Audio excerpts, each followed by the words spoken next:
व्यक्तिगण, अरविंद जी, यहाँ मौजूद समस्त किसान भाई, यहाँ मौजूद समस्त अधिकारीगण, यहाँ मौजूद समस्त जो स्टॉल जिन्होंने लगाया हुआ है, आप सभी का बहुत बहुत स्वागत है। हमारा जो जिला है गंगानगर हो गया, और ये हमेशा से एक कृषि प्रधान और रेवेन्यू का जिला रहा है। और जैसा कि हम देखते आ रहे हैं, जिस प्रकार से जो स्टॉल्स लगाई गई हैं और जिस प्रकार से नई नई तकनीक आपके बीच में जो लेके आए हैं, तो मेरी आशा उम्मीद यही है कि आप सभी लोग इसका भरपूर लाभ उठाएं, भरपूर फायदा उठाएं। एक दो चीजें जो मैं बताना चाहूंगा जो कि यहाँ पे बहुत अच्छे से की जा सकती हैं, काफी प्रोग्रेसिव फार्मर्स कर भी रहे होंगे वो चीज। वो सबसे ज्यादा है कि एक तो मत्स्य पालन के अंदर जो हमारी जो डिग्गियां खुदी हुई हैं, चाहे वो पक्की हैं चाहे कुछ जगह पे कच्ची हैं, वहां पे मत्स्य पालन बहुत अच्छा बहुत बढ़िया किया जा सकता है। सरकार की तरफ से सब्सिडी भी है उसके ऊपर। चुरू के अंदर अगर आप देखेंगे, अगर कोई चुरू से आया हो या फिर चुरू के अंदर किसी के रिश्तेदार हो, वहां झींगा पालन बहुत अच्छा हो रहा है। झींगा पालन क्यों अच्छा हो रहा है वहां पे? क्योंकि वहां पे जो पानी है वो थोड़ा सा खारा है। यहाँ पे भी कुछ ऐसी जगहें हैं जहाँ पे झींगा पालन को बहुत अच्छे से किया जा सकता है। इसके अलावा जो दूसरी चीज है जो मैं बताना चाहूंगा, वो ये बताना चाहूंगा क्योंकि अभी लंपी आया था, उसने काफी नुकसान पहुंचाया है। अब उस नुकसान से भरपाई, साथ ही साथ अपने खेतों के अंदर हम कैसे अच्छे से अच्छा कर पाए, इस चीज के लिए जब हमने एक मीटिंग ली थी जिला परिषद के अंदर, तो हमने एक प्लान बनाया था कि जिन किसानों को डिग्गी नहीं मिल रही है, जो पक्की डिग्गी वो बनाना चाहते हैं, तो उनको क्या हम नरेगा से क्या वो डिग्गी इंडिविजुअल वर्क में सैंक्शन करके वो दिलवा सकते हैं। तो एक प्लान बनाया है जिसमें 5-5.5 लाख के करीब का एस्टिमेट है, कुछ लेबर है, कुछ मटेरियल है, वो सारा। और अगर वो इंडिविजुअल काम के अंदर अगर आप लेते हैं तो आपके घर के अंदर ही वो लेबर चलेगा, डिग्गी भी बनेगा, कैटल शेड भी बनेगा, एक वर्मी कंपोस्ट का जो उन्होंने बनाया हुआ है उसके अंदर भी, उसके लिए भी वो पैसा मिलेगा। तो अगर ये सारी चीजें अगर आपके खेत के अंदर आप एक वर्क सैंक्शन करवा के और अपने खेत में काम चालू करवाना चाह रहे हैं, तो इसके लिए जो है आप एक बार जरूर अपने प्रधान जी से, सरपंच से और उनसे एक बार वार्तालाप करें। वो एस्टीमेट जो है वो हमारे द्वारा वो भिजवा दिया गया है। जितनी ज्यादा से हमारा प्रयास रहेगा कि 5 से 6 हजार करीब किसानों को ये जल्दी से जल्दी विद इन ए मंथ और 2 मंथ के अंदर वितरित कर दें, ताकि आप काम जैसे ही फसल कटाई होए मार्च या अप्रैल के अंदर, तब से आप वो शुरू कर दें और 2-3 महीने के अंदर उस चीज को पूरा कर दें। एक और जो अगली चीज है, आखिरी बात जो मैं बताना चाहूंगा, वो ये है कि यहाँ पे अपने आप तो चलो सक्षम किसान है यहाँ पे, लेकिन एक योजना जो है सरकार की, चिरंजीवी योजना करके नाम है उसका, जिसके अंदर सरकार आपको फ्री में इलाज दे रही है। अब उसका यहाँ पे सिग्निफिकेंस ये है कि अगर कोई भी किसान ऐसा है जो कि लघु सीमांत कृषक है, लघु सीमांत कृषक का मेरा मतलब ये है कि अगर उसका 10 बीघे से कम जमीन है, चाहे उसका खाता जो है उसका बंटवारा नहीं हुआ हो, मतलब पिताजी के नाम पे बोल रहा है, अंदर 4 भाई हैं 2 बहनें हैं, हर किसी की अलग अलग फैमिली हो चुकी है जन आधार में, लेकिन एक खाता में एक ही बोल रहा है, तो भी वो अगर चाहे तो ई मित्रा के ऊपर फ्री में जाके जन आधार में अपना वेरिफिकेशन करवा सकते हैं कि मैं लघु सीमांत कृषक हूं, पटवारी की रिपोर्ट की आवश्यकता नहीं है। वो सॉफ्टवेयर के अंदर ही आ जाएगा। जैसे ही आप अपना खाता नंबर डलवाएंगे उसके अंदर, कौन सा खाता? अपना जमाबंदी वाला। ये अगर आप करवा लेते हैं तो आपको चिरंजीवी वाला तो फ्री हो ही जाएगा, वो 850 रुपए जो साल में देना वो भी फ्री हो जाएगा। इसके साथ साथ कृषि और उद्यानिकी विभाग की बहुत सारी ऐसी स्कीम्स हैं जिनके अंदर ये सब्सिडी देते हैं, वो सब्सिडी का लगभग 20% बढ़ जाएगी। जैसे मान लो अगर तारबंदी पे 400 मीटर पे 40,000 की सब्सिडी दे रहे हैं तो 48,000 की हो जाएगी। अगर ये फार्म पॉन्ड पे 80,000 की नॉर्मल दे रहे हैं तो 88,000 हो जाएगा।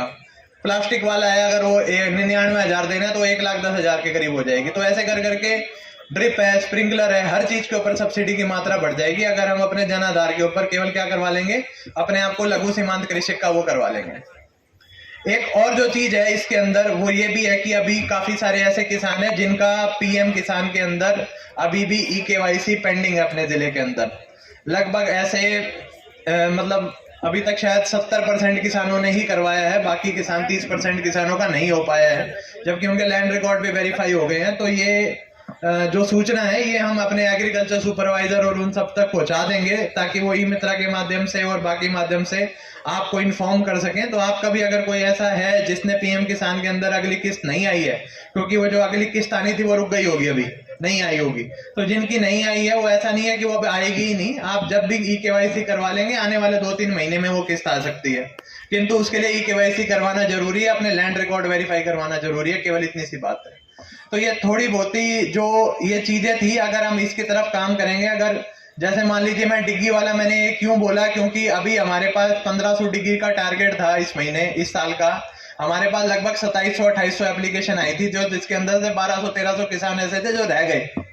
तो अभी हम उनको भी कांटेक्ट करेंगे कि अगर आप ये नरेगा वाला करना चाहो। इसके अलावा अगर कोई भी है जो ये करना चाहे तो वो अपने प्रधान से, अपने बीडीओ से आप संपर्क करें और अपना खेत के अंदर इंडिविजुअल काम सैंक्शन करावें, जल्द से जल्द कराएं, जल्द से जल्द पूरा करें, इस चीज का फायदा उठाएं। खेतों को आधुनिकीकरण की तरफ लेके जाना आज के समय पे हमारी जिम्मेदारी भी हो गई है और साथ ही साथ हमारी मजबूरी भी हो गई है, क्योंकि मौसम का, मानसून का आगे भरोसा जो है वो घटता जा रहा है। क्या करेगा मानसून, क्या करेगा पानी, ये सारी चीजों से पार पाने के लिए हमें हमारे खेत के अंदर जितने भी आधुनिक वो चीजें हो सकती हैं वो करनी चाहिए। मधुमक्खी पालन भी एक ऐसी चीज है जो कि यहाँ पे बड़े आराम से की जा सकती है, परंतु क्या है, किसान जब तक ट्रेनिंग नहीं होती, तो मैंने आत्मा वालों को बोला भी है कि आप एक मधुमक्खी पालन के ऊपर ही का वो करें, कुछ नहीं होता, उसके अंदर कोई ज्यादा दिक्कतें नहीं आती। बहुत सारे ऐसे प्रोग्रेसिव फार्मर्स हैं जो ये कर भी रहे होंगे मधुमक्खी पालन वाला कार्य। एक अगर हम 100 डब्बे भी रख देते हैं, एक डब्बा 4000 रुपए का आता है, तो मेरी अगर 100 डब्बे के ऊपर भी आएगी तो मेरी अगर 4 लाख से, अगर मैं 5 लाख से भी मैं चालू करूंगा 125 डब्बे के साथ, तो भी मेरी जो इनकम है वो डिपेंड करेगा कि मेरी कौन सी फसल का मैं ले रहा हूँ। सरसों का ले रहा हूँ, कुछ लोग जीरा का ले रहे हैं, कुछ लोग किसी और फूल का ले रहे हैं। इनफैक्ट आप देखेंगे कि आपके खेतों के अंदर हिमाचल से, पंजाब से किसान आके डब्बे लगा रहे होंगे कई जगह पे, मैंने देखा है यहाँ पे, है ना। और तो और वो किसान आगे जाके, मैं प्रतापगढ़ में था जो कि मध्य प्रदेश के बॉर्डर के पास है, वहां पे जीरा उगता है वहां पे, और जो वाइल्ड हनी जो कि फॉरेस्ट का हनी होता है, तो वो फॉरेस्ट में जाके लगा देते थे। वो वाइल्ड हनी की कीमत अपने आप में ही 1000 से 1200 रुपए पर लीटर है विदेशी मार्केट के अंदर, और उनको करना कुछ भी नहीं होता था, केवल जाके डब्बे रखने हैं, ठीक है, और जब तक वो भर जाएं वो चेकिंग करते रहते हैं कि जैसे वो भर जाएगा उठा के ले जाएंगे। कुछ लोग ये भी कहते हैं कि छानने में भी दिक्कत आती है, वो उन्होंने तो छानने का भी जो तरीका है वो भी अपना देसी तरीका बनाया हुआ था, तो वो घर पे ही छानते थे, घर पे ही उन्होंने 30-35 रुपए की बोतल आती है, पैक करते थे और फिर उसको फ्लिपकार्ट और अमेजन में बेचना चालू कर दिया, तो वही जो है 1200 से 1500 रुपए का हनी मिलता है। ऐसी और भी बहुत सारी ऑर्गेनाइजेशन है जो कि अपना अपना हनी बना के और उसको बेचती है। हनी तो है ही है, उसके साथ में जो पोलन होता है, क्या कहते हैं उस पोलन को, कोई नाम है ना, पोलन ही कहते हैं क्या, वो जो पोलन होता है उसकी जो कीमत है वो अपने आप में ही अलग लेवल पे है। जो शुरुआत में अपन यहाँ पे जिम का कल्चर है, जिम में जाते हैं लोग, प्रोटीन के डब्बे खाते हैं जो शहर के अंदर, उसके अंदर जो प्रोटीन की मात्रा होती है वो कहीं गुना ज्यादा है उस आर्टिफिशियल मात्रा से, तो उसकी तो कीमत और भी ज्यादा होती है। वही है ना, वो जो पीला पीला होता है, हाँ, पाउडर टाइप का, तो हाँ वही। तो अगर हम ये वाली इन चीजों का भी अगर हम ये पूरी तरीके से इस्तेमाल करें और पूरे अच्छे तरीके से वो लें, तो इसके अंदर इतना फायदा है। और सबसे बड़ा फायदा उसका ये है कि जब डब्बा हमारे खेत में रखा होता है, तो क्योंकि मधुमक्खी ज्यादा से ज्यादा उनको पॉलिनेट करेगी, तो हमारी जो जितनी पैदावार है उसके अंदर 10 से 20% का इंक्रीज भी आता है, क्योंकि ज्यादा फूल उगेंगे, ज्यादा पॉलिनेशन होगा, ज्यादा से ज्यादा एक ही प्लांट में ज्यादा ग्रोथ होगी। तो ये सारे फायदे इसके अंदर होते हैं केवल एक छोटे से मधुमक्खी पालन की वजह से, जिसमें इनिशियल इन्वेस्टमेंट बहुत कम है। मतलब पहले साल या दूसरे साल में आपकी इन्वेस्टमेंट भी निकल जाएगी, आगे प्रॉफिट ही प्रॉफिट है उसमें।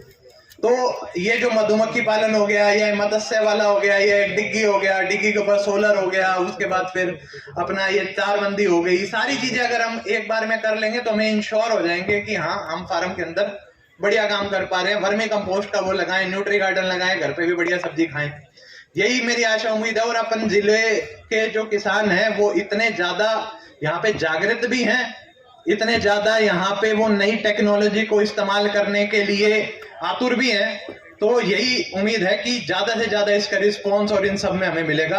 बहुत बहुत धन्यवाद। एक और चीज आखिरी है कि मत्स्य वाले ऑफिसर भी बोलेंगे, अभी मैंने उनको कहा है बोलने के लिए, तो वो भी, उनकी भी काफी अच्छी अच्छी स्कीम्स हैं जिसके अंदर वो 16 लाख का कुछ वो बनवा के उस पर 60% सब्सिडी दे रहे हैं, 40% दे रहे हैं और अन्य चीजें वो बताएंगे। तो एक बार उनकी सब्सिडी के बारे में भी एक बार सुनना, वो भी अत्यंत जरूरी और इम्पोर्टेंट है।